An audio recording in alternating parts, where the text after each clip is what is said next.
Guys, welcome back. It's me again, Probinsyanang Morena. For today's video ay ituturo ko sa inyo kung paano mag-web check-in via AirAsia 2025.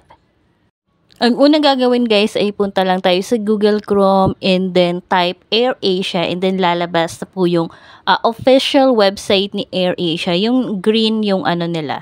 Nasa logo po. And then, ganito po yung itsura niya kung na-click nyo na po yung website ni AirAsia and then i-click nyo po yung check-in. Kapag na-click nyo na po yung check-in, ito yung lalabas. So, kailangan nyo po i-input yung reference number or booking number and then first or last name nung mga pasahero. Halimbawa po, magkakaiba ng last name yung nasa booking. Halimbawa, kung may kasama ka, so okay lang po, isa lang ang i-input nyo. Lalabas na yung booking na yon. Basta ang importante, tama yung booking reference. Kapag na-input nyo na po yung details and then after that, i-click nyo po yung start check-in and then next. Kapag na-click na yung start check-in, ito yung lalabas guys. So, ganyan yung itsura dito sa bandang baba. Makikita nyo yung check-in. So, yan yung i-click nyo po. Yung binilugan ko ng red. Kapag na-click niyo po yung check-in, ito yung lalabas guys. So, nandito yung flight details at saka pangalan ng mga pasahero or pasahero kung mag-isa lang siya. And then, click niyo po yung continue tapos ito yung lalabas. Then, dito guys, kailangan natin i-input yung mobile number ng pasahero para kung halimbawa may flight changes, ma-inform po sila. And then, click continue po. After clicking continue, ito yung lalabas guys. So, nandyan yung acknowledgement, to carry valid original travel document. So, kailangan may ID ka talagang dala. Kung may senior yung babiyahe, so kailangan dala niya yung senior ID.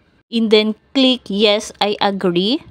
After clicking yes, I agree, ito naman yung mababasa or makikita natin sa next is dangerous goods notice. So, din dito yung mga reminders kung alin yung mga hindi pwedeng dalhin or hindi pwedeng bitbitin natin. So, ayan po siya guys. So, basahin nyo na lang po. And then, i-click niyo po ulit yung yes, I agree. And then, ito na po yung makikita niyo guys.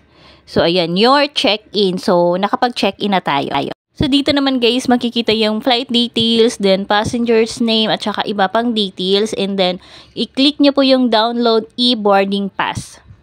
Tapos, ganito yung itsura ng boarding pass ng AirAsia guys. So, ayan po.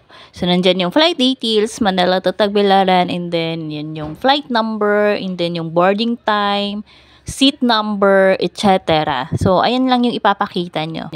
I-screenshot nyo lang guys. So, no need to print na. Pero kung gusto nyo naman pong i-print, okay lang po. Pero okay lang na hindi na ipiprint. Yan lang i-present nyo po upon check-in. Thank you for watching guys. If you have questions or clarifications, just comment down below. Magre-reply po ako sa lahat ng mga nagtatanong. Don't forget to like and subscribe. Thank you guys. Bye!